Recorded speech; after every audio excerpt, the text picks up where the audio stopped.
हम एक कमरे से दूसरे कमरे में गए। हर कमरा लकड़ी के तख्तों से बंद था। हम उन्हें खिसकाकर या ऊपर से कूदकर आगे बढ़े।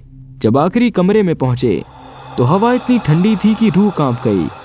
फिर वो फर्श पर पड़ी एक पुरानी गंदी गुड़िया जिसकी एक आंख गायब थी। उसी पल मेरा फोन बजा। मुझे समझ नहीं आया कि यह मुमकिन कैसे था। फोन में 0 सिग्नल था, जैसे कनेक्शन खत्म हो गया हो, लेकिन फोन बज रहा था और स्क्रीन पर अननोन लिखा था। मैं चमक गया।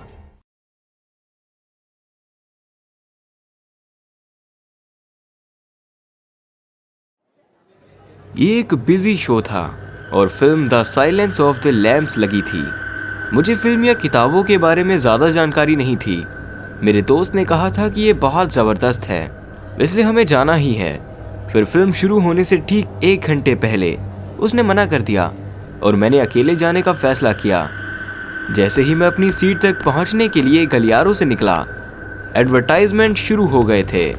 वहां मौजूद लोगों की हल्की फुसफुसाहट सुनाई दे रही थी। मैं धक्का मुक्की करते हुए आगे बढ़ा और अपनी सीट पर बैठ गया। मेरे बगल वाले आदमी ने गर्मी के मौसम में भी बहुत मोटा पुराना कोट पहना था और वो किसी बेघर व्यक्ति जैसा लग रहा था। मैंने उससे टकराने के लिए माफ़ी मांगी और मुझे उसकी तरफ से कोई अजीब सी आवाज़ सुनाई दी। मैं बस वहाँ बैठा रहा और उस आदमी के शरीर की बदबू बहुत ही बुरी थी। मैंने पॉपकॉर्न की खुशबू से राहत पाने की कोशिश की। फिल्म शुरू होने तक उसे नज़रअंदाज करना आसान हो गया था। The silence of the lamps शुरू से ही बहुत स्ट्रेसफुल फिल्म है। कभी कभी मुझे उस आदमी का कंधा खुद से टकराता हुआ महसूस हुआ और मैं उसे बाईं ओर धकेलता रहा। मुझे खर्राटे सुनाई नहीं दिए, लेकिन कभी कभी मैं उनकी थरथराहट महसूस कर सकता था। जैसे जैसे फिल्म डरावनी और रोमांचक होती गई, उस आदमी को कंधे से धकेलना मेरी आदत बन गई। मैंने अपने पॉपकॉर्न और नाचोस खाए, अपना सोडा खत्म किया और पूरी फिल्म बिना बाथरूम जाए देख ली। ये अच्छा था, क्योंकि सोचिए इतने लोगों से भरे थिएटर में लोग कितने नाराज होते। जब फिल्म खत्म हुई तो मैं बीच के गलियारों में चारों तरफ से भीड़ से घिरा हुआ था, इसलिए मैंने तुरंत निकलने के बजाय वहीं रुककर इंतजार करने का फैसला किया। मैंने सभी क्रेडिट्स देखे जब तक लाइट ऑन होने लगी और मुझे दाईं ओर से बाहर निकलने का रास्ता मिल गया। तभी मुझे एहसास हुआ कि बगल वाला आदमी अभी भी वहीं था। मैं उसे सोता हुआ नहीं छोड़ना चाहता था, क्योंकि उसकी फिल्म मिस हो जाती। मैंने उसके कंधे पर टैप करते हुए कहा, दोस्त, तुम ठीक हो? जैसे ही मैंने उसका कंधा हिलाया, उसका शरीर बाईं ओर लुढ़क गया और टोपी गिर गई।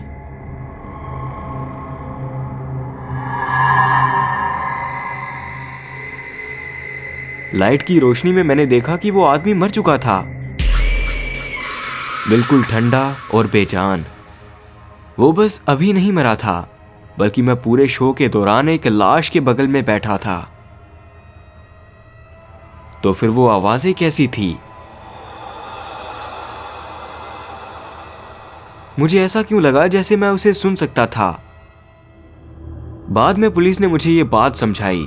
जब मैंने उसे हिलाया तो शायद उसके शरीर से कुछ गैस बाहर निकली थी। शरीर के सड़ने की उस सिचुएशन में गैस से सूजन होने लगती है, जिससे कंपन या हिलने का एहसास हो सकता था। मुझे कभी नहीं पता चला कि उस आदमी के साथ असल में क्या हुआ था। उन्होंने बताया कि मौत का कारण संदिग्ध नहीं था, इसलिए मैंने उसे नेचुरल कारण मान लिया। लेकिन पुलिस वाला थोड़ा अजीब दिखा और कहा कि वो और कुछ नहीं बता सकता। ये बात मुझे परेशान करती रही।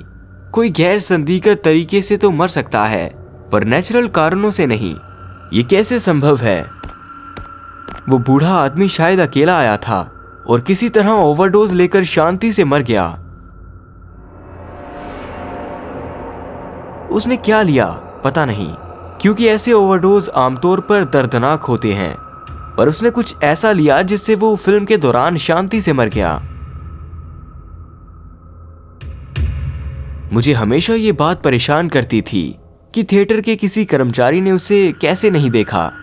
वो शायद उस फिल्म के 3 शो के दौरान वहीं बैठा था और मेरे सिवा किसी ने ध्यान नहीं दिया। वो थिएटर बहुत साफ नहीं था, पर क्या उन्होंने शो के बीच में जांच भी नहीं की? एक और बात मुझे चुभती है कि उसने आखिरी फिल्म के लिए the silence of the lambs ही क्यों चुनी। ये ऐसी फिल्म नहीं है जिसे देखकर कोई शांति से दुनिया छोड़ना चाहे। शायद जब मैं वहां पहुंचा तो केवल वही फिल्म चल रही थी जिसमें भीड़ कम थी। मुमकिन है कि फिल्म की किसी बात से वो खुद को जोड़ पाया हो सकता है कि वो अपनी परेशानियों से तंग आ चुका था और अंत में वो हमेशा के लिए खामोश हो गया।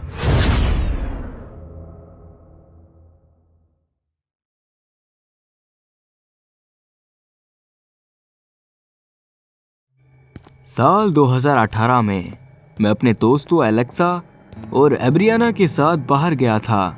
हमारे शहर में एंटरटेनमेंट के सोर्स कम थे क्योंकि तब हम शराब पीने के लिए बहुत छोटे थे। मुझे याद है कि हम खाली बैठे रहने से बहुत तंग आ चुके थे। हम मज़े के लिए इतने बेताब थे कि हमें अपने कामों के नतीजे की चिंता नहीं थी। हम नाबालिग थे, इसलिए पकड़े जाने का भी कोई डर नहीं था। एक रात करीब 1 बजे काफ़ी देर घूमने के बाद हम आई होप में बैठे थे। वो रात में खुली रहने वाली गिनी चुनी जगहों में से एक थी। वहां हम कॉफ़ी पीते हुए खाने का इंतज़ार करने लगे। हमने इस बारे में बहुत बातें की कि हमारा शहर कितना उदास और बोरिंग है। हमें अपनी उस बातचीत पर बाद में पछतावा हुआ। तभी हमें कुछ चिल्लाने की आवाज़ सुनाई दी। एक सख्त वेट्रेस एक औरत से कह रही थी कि वो कुत्ते को अंदर नहीं ला सकती। वो औरत और उसका कुत्ता बहुत गंदे दिख रहे थे और शायद बेघर थे। औरत ने कहा कि उसे सिर छुपाने के लिए कोई सुरक्षित जगह चाहिए, लेकिन वेट्रेस ने उसकी बात नहीं मानी और उसे बाहर निकाल दिया। हमने इस पर ज़्यादा गौर नहीं किया। कुछ मिनट बाद हमारा खाना आ गया, लेकिन जैसे ही हमने खाना शुरू किया फिर से एक रुकावट आई। इस बार एक आदमी आया जो पहले वाली औरत की तरह ही गंदा दिख रहा था। वो बहुत गुस्से में था और चिल्ला रहा था, मेरी लड़की कहाँ है? मुझे पता है कि वो यहीं है। मैं और मेरे दोस्त सर नीचे करके उसकी बातें सुनते रहे जब तक कि वेट्रेस ने पुलिस को बुलाने की धमकी नहीं दी। उसके जाने के बाद हमने खाना शुरू किया, लेकिन अब उतनी भूख नहीं लग रही थी। हम उस आदमी और उस औरत के बारे में बातें करने लगे कि वो कहाँ गए होंगे। हालांकि खाना खत्म होते होते हम ये बात भूल चुके थे। हम फिर से जोश में थे और ज़्यादा शरारत करने के लिए तैयार थे। काफ़ी समय बीत चुका था, इसलिए हमें लगा कि वो लोग बहुत पहले ही जा चुके होंगे और हमने उनके बारे में सोचना छोड़ दिया। आई होप से निकलकर हम सड़कों पर घूमने लगे। हम ऐसी दीवार ढूंढ रहे थे जिस पर कुछ लिखा जा सके या आंगन की कोई चीज़ चुराकर उसे तोड़ सकें। लगभग 20 मिनट बाद हमें एक खाली घर मिला। हमने इसे पहले भी देखा था, लेकिन उस रात तक कभी सही मौका नहीं मिला था। हमें यकीन था कि हफ्तों से कोई वहां नहीं गया था। शहर की दूसरी पुरानी जगहों की तरह ये पूरी तरह से मौत का जाल नहीं लग रहा था। खिड़कियां टूटी थी और दीवारें गिर रही थी, लेकिन ढांचा मजबूत था। सड़क से कोई देख ना ले, इसलिए हम पीछे के आंगन में चले गए। वहां लकड़ी की बाड़ थी जिस पर हम चढ़ गए। आंगन में सावधानी से चलना पड़ा क्योंकि हर जगह जंग लगा कबाड़ था।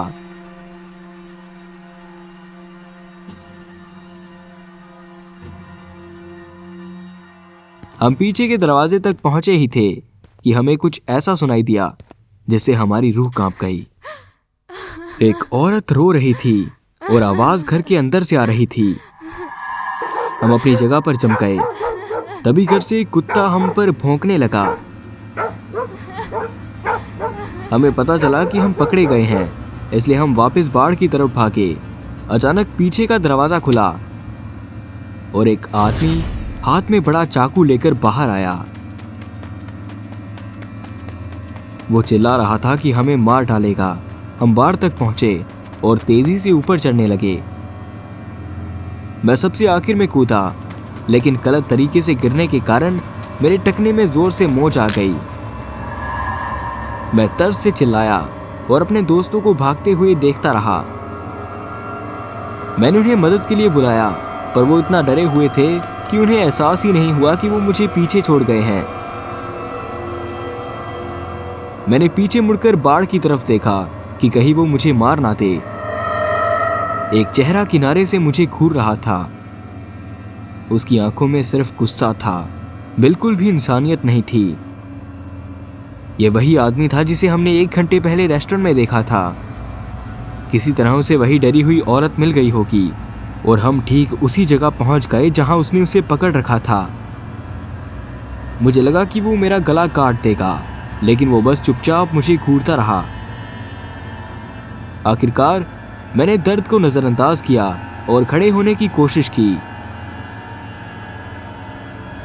जैसे ही मैंने पैर पर वजन डाला, मैं गिर गया। मैं रेंगते हुए अपने दोस्तों को बुलाने लगा। करीब 50 फुट रेंगने के बाद वो आए और मुझे उठाया। जब मैं खड़ा हुआ तो देखा कि वो आदमी अब भी हमें घूर रहा था।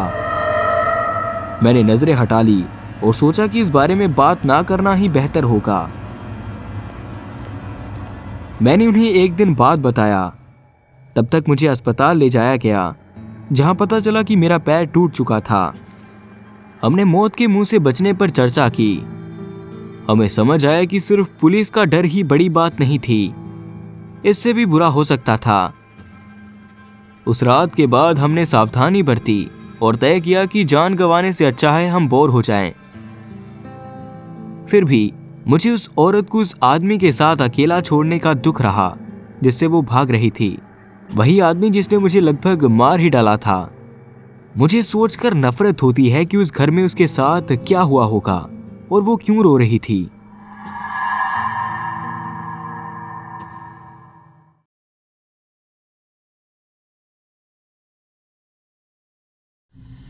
ये बात करीब 4-5 साल पुरानी है।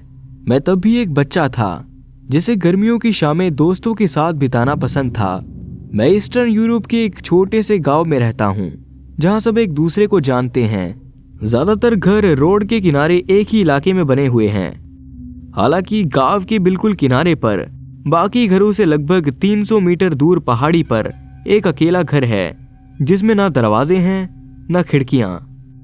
15 साल का होने तक मैंने उस पर ध्यान नहीं दिया। हालांकि दोस्त और मैं अक्सर उस झाड़ियों वाले रास्ते पर गुजरते थे जो घर तक जाता था। जब हम पास के खेत में खेलने जाते, वो एक आम अधूरा बना घर लगता था। लेकिन एक दिन मैं और मेरा दोस्त वहां से गुजर रहे थे और हमने इसके बारे में सवाल पूछना शुरू किया। हमने महसूस किया कि कभी किसी को उस पर काम करते नहीं देखा और किसी को याद नहीं था कि मालिक कौन था। वो हमेशा उसी अधूरी हालत में था। जब घर पहुंचा तो मॉम डैड से पूछा, लेकिन बचपन से यहाँ रहने के बावजूद कोई जवाब नहीं दे पाए। इससे मेरी जिज्ञासा और बढ़ गई। अगले दिन मैं और मेरा दोस्त गांव में लोगों से पूछने लगे। किसी को ज्यादा पता नहीं था। कुछ ने कहा कि मालिक की अचानक मौत हो गई। दूसरों ने सोचा कि वो दूसरे देश में चला गया। यह पक्का था कि उस जगह के आसपास कुछ अजीब था, लेकिन हमें कोई खास जानकारी नहीं मिली। इसलिए हम उस दिन आगे बढ़ गए और फुटबॉल खेलने चले गए। मैदान के रास्ते में हमें उस घर के पास से गुजरना पड़ता था। बेशक ऐसा लग रहा था जैसे वो जगह हमें चिढ़ा रही हो। घंटों बाद हम घर जाने वाले थे क्योंकि सूरज डूबने लगा था। जैसे ही हम सड़क पर आए, हम मेरे दोस्त के दादा से टकरा गए जो पास के गांव से वापस आ रहे थे। वो बहुत बूढ़े थे, गांव के सबसे बुजुर्ग व्यक्ति थे और पैदल ही ये सफर करते थे। ये सोचकर कि उन्हें कुछ पता होगा, हमने सीधा पूछा। 3 सेकंड की चुप्पी छा गई और बूढ़ा आदमी डरा हुआ लगा, जैसे हमने कोई भयानक याद ताजा कर दी हो। उन्होंने हमारी आंखों में देखा और कहा, वहां कभी मत जाना। फिर वो तेजी से चले गए और हमें पहले से ज्यादा सवालों के साथ छोड़ गए। घर जाते समय हमें उसी घर के पास से गुजरना पड़ा। हमने ऐसा सैकड़ों बार किया था, लेकिन उस दिन ये अलग था। जैसे ही हम पास से गुजरे, घर से जोरदार चरमराहट की आवाज आई। यह अजीब था क्योंकि घर में खिड़कियां दरवाजे नहीं थे। हमने सोचा कि यह आवाज उस सड़े हुए तख्ते से आई होगी जो दरवाजे को बंद कर रहा था। हम उत्सुक भी थे और डरे हुए भी, लेकिन उत्सुकता जीत गई आखिरकार रहस्य खत्म करने के लिए हम धीरे धीरे पहाड़ी पर चढ़े। जैसे ही हम घर के करीब पहुंचे कुछ अजीब लगा। हवा ठंडी हो गई। भले ही गर्मी का मौसम था, जमा देने वाली ठंडी नहीं, बल्कि ऐसी हवा जैसी तहखाने खोलने पर महसूस होती है। यह अननेचुरल था। हमने अब और बात नहीं की। जब हम दरवाजे पर पहुंचे तो हमने सड़े तख्ते को एक तरफ धकेल दिया। अंदर सन्नाटा था, न हवा न कीड़े, कुछ नहीं। कंक्रीट की दीवारों पर धब्बे थे। हवा में फसूंदी और किसी चीज की गंध थी, कुछ मीठा, धातु जैसा, पुराने खून जैसा, लेकिन हल्का। हम सावधानी से अंदर गए। कदमों की आवाज गूंज रही थी और हमने फोन की टार्च की रोशनी की। मुझे लगा जैसे कोई खिड़की के छेदों से मुझे देख रहा हो। मुझे यकीन था कि हम अकेले नहीं थे, लेकिन साबित नहीं कर सकता था। हम एक कमरे से दूसरे कमरे में गए। हर कमरा लकड़ी के तख्तों से बंद था। हम उन्हें खिसकाकर या ऊपर से कूदकर आगे बढ़े। जब आखिरी कमरे में पहुंचे तो हवा इतनी ठंडी थी कि रूह कांप गई। फिर वो फर्श पर पड़ी, एक पुरानी गंदी गुड़िया जिसकी एक आंख गायब थी। उसी पल मेरा फोन बजा। मुझे समझ नहीं आया कि यह मुमकिन कैसे था। फोन में 0 सिग्नल था, जैसे कनेक्शन खत्म हो गया हो, लेकिन फोन बज रहा था और स्क्रीन पर अननोन लिखा था। मैं चमक गया। मैंने ये अपने दोस्त को दिखाया। उसका चेहरा पीला पड़ गया। मैंने जवाब देने का भी नहीं सोचा और कॉल काट दिया। लेकिन उसकी 1 सेकंड बाद ही एक आवाज हवा में गूंजी, एक लंबी धीमी आह। ये इंसानी आवाज नहीं थी, ना ही किसी जानवर की। ऐसा लगा जैसे दीवारों के अंदर से आ रही हो, जैसे कोई सालों बाद सांस छोड़ रहा हो। हमने 1 सेकंड भी नहीं सोचा। मुझे याद है हम दोनों एक साथ मुड़े और भागे। हम पास वाली खिड़की से कूद गए, चोट लगने की परवाह भी नहीं की। हम तब तक नहीं रुके जब तक हम गांव की सुरक्षा में वापस नहीं आ गए। मेरे दोस्त का घर पास था, इसलिए हम वहीं गए।